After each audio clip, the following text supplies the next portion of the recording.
So let's talk a little bit about generational shifts and what the future customer looks like. So in some of the research that I looked at, Gen Z and younger millennials are really reshaping expectations around access, ownership, experience.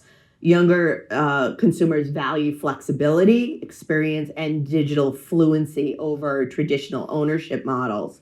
So Gen Z is about 1996 to 2010. Younger consumers also are going to influence those future growth trends, and their spending will exceed boomers by 2030, they believe, which is really, that's not that far away. We're in 2026. However, Zach, you were with me when we heard some of the research in New York in September that those over 50, which is 34% of the US population, still accounts for 56% of consumer spending, according to AARP.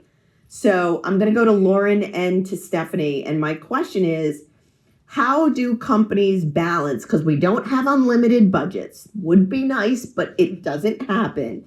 How do companies balance attracting new generation voters, Gen Z and Gen X, without losing focus on the boomers and the older consumers who remain economically powerful and deeply engaged?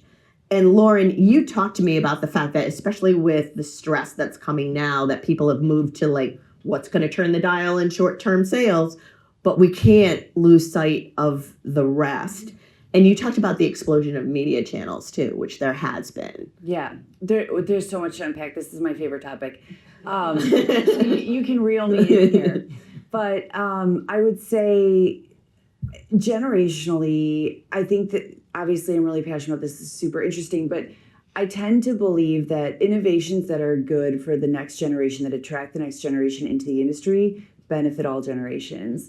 I do think a number of these new access models, like our boat clubs, you might be interested to know our average age of our boat club member is actually slightly older and slightly more affluent than a traditional boat owner, which just reinforces the point that innovations, especially in the experience space, the total picture of going boating, they benefit all. I really think they cut across generations. But then how are we doing? How do we find the balance? I'll be honest, I don't think we've got the right equation right now. It has been a tough few years, and the whole industry has focused on the core consumer, not because we don't want to have democratization of boating, we don't want a more diverse, more represented boating industry, but because the fastest path to sales is targeting your core and converting them. So I think it's a completely natural instinct, but when you get a number of years back to back where you aren't focused on reaching the next generation, growing reach, growing awareness, in a category like this one where the number one determinant of your interest in boating, creating lifelong boaters, is being introduced by a close family member or friend, a close relationship. So part of our role in building a sustainable future is to introduce this category to the next generation. And truly, we need to be doing a lot more. I think beyond generational differences, and we started to get into it though, the gender differences are really pronounced as well. We've talked about economic buying power.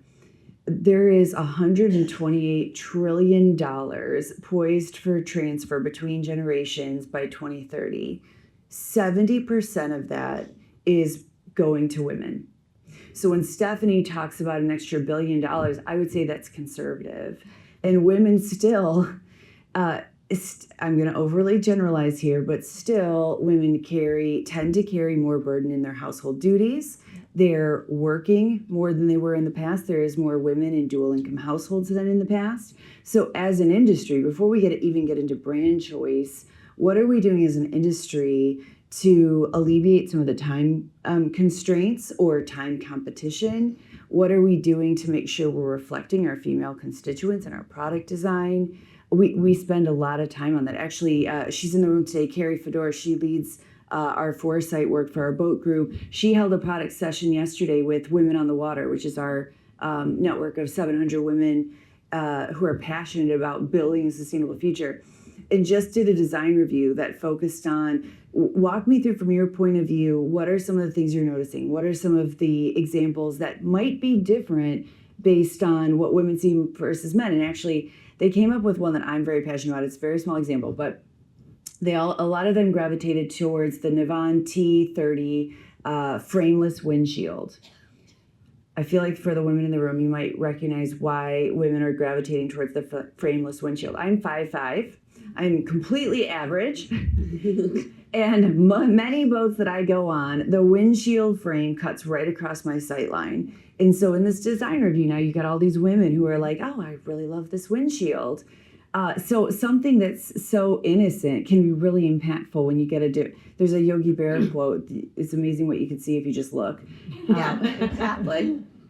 And I choose my cars that way. There are certain brands that they cut the windshield at too much of an angle, and I feel as a short woman, I'm only 5'3", that I just don't see well. So I think that makes sense. And I agree with you too. I think that when you were talking about the media channels, you were also talking about online sellers. But as I look at it, and I talked about it last night at MMA, media is evolving. And what I think is happening, we went from print and digital to print digital video to print digital video SEO, and now to AI. So I think the way that people consume media has changed. Yeah. But that desire for compelling, unbiased, quality content is the constant. That is what will continue. I completely agree. I think that on the innovation side, generational differences show up a little bit, but tend to benefit all. On the consumption of communications, I think there's really pronounced differences. And to the point the group has made, it's a very high bar to cut through the noise. You're going to scroll, ignore everything. So if boating isn't seen as still relevant, if we're not putting out authentic content that you can see yourself in, people will ignore it. And there is more competition than ever as it relates to talking to the consumer. Yeah, and to that end, as we talk about top of funnel and that conversation, both you and Abby are on the task force that are looking at what is the future of Discover Boating and what do those communications look like and how are we drawing that top of funnel. And then once we draw them in, it's that handoff and what happens after the handoff and how do you nurture them? They may not be ready for a couple of years. What do you do with those people? Mm-hmm. So thank you to both of you for doing that. I don't know if you want to speak a little bit to there is a webinar on March 4th that will go into all the details of what they're doing. Lauren and I have been on this tour together, so if you haven't seen us yet, our tickets are coming out for the next one. We're going to take on New York, Chicago, all the next please do join the webinar on March 4th. I mean, we've got some great topics here we want to talk about, but the support of Discover Boating comes from the group here in the room, and it's how we're going to continue to change our industry and drive the change. Bill McGill told us yesterday, and I know many of you know who that is, our founder of MarineMax. You have to be the change of the industry. You have to do it. Yeah. We can't wait. We can't wait for the consumer to tell us what they want. We have to drive that.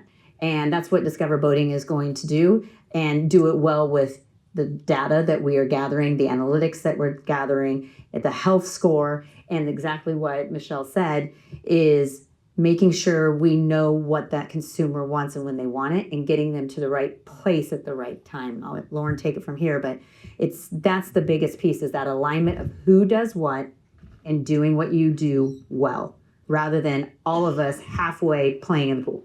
Well, and not overlapping. I think, Lauren, you were going to talk about that because it also saves us money if we're not overlapping and using our dollars for that effort. Yeah, I think first of all, what was really eye-opening, I think we kind of, as an industry, took for granted that we were all growing reach. It's intuitive. Of course, you need to grow reach and reach broader and broader audiences. But truly, when you looked at how we were actually spending our dollars, we were not investing in growing reach. So we were it was a predefined kind of destiny that we were creating for ourselves, where we were getting more and more narrow.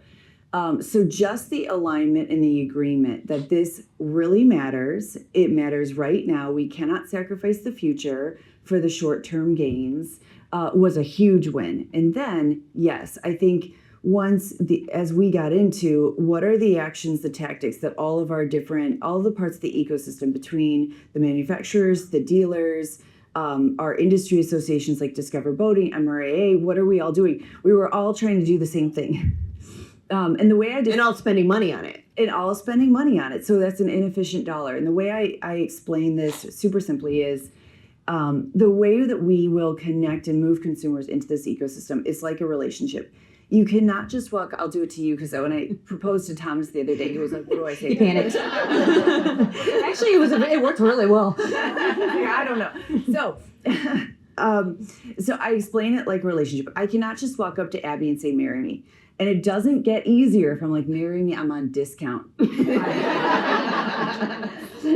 You have to have a building relationship, and you have to have multiple channels, multiple sources of information. It's a little bit of courting. You have to build into a conversation that gets you to the "please marry me." And what we saw when we all laid out what we're all doing is all of us cut out these earlier touch points and the earlier softer conversation with the consumers.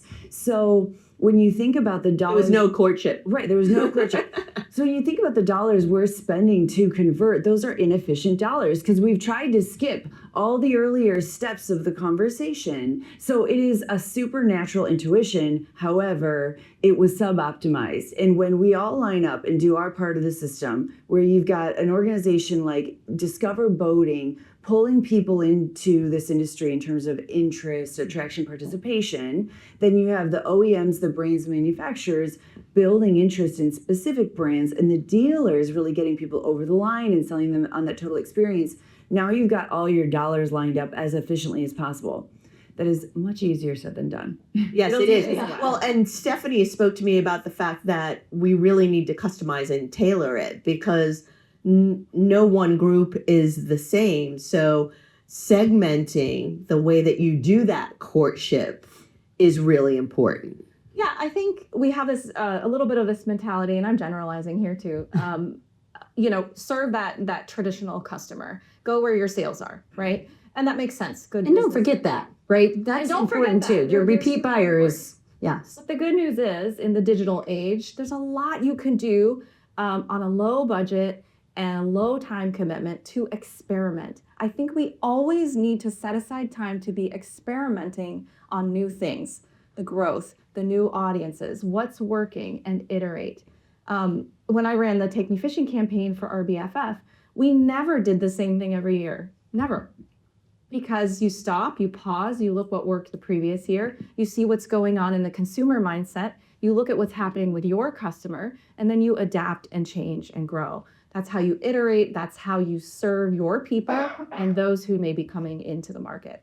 Yeah, and I think the other thing you said to me, and it goes to what everybody has said, is that they need to see themselves in it too. So as we look at how we're using imagery and messaging within what we're putting out there, it's really important. And we look at it when we do trade each month, and when Jean and I looked at it when we did soundings together, is what groups are represented? Are there Latino people of different ages? Are there people that are African American that are there? Are there women that are at the helm, not in a bikini off the back of the boat? So Thank you.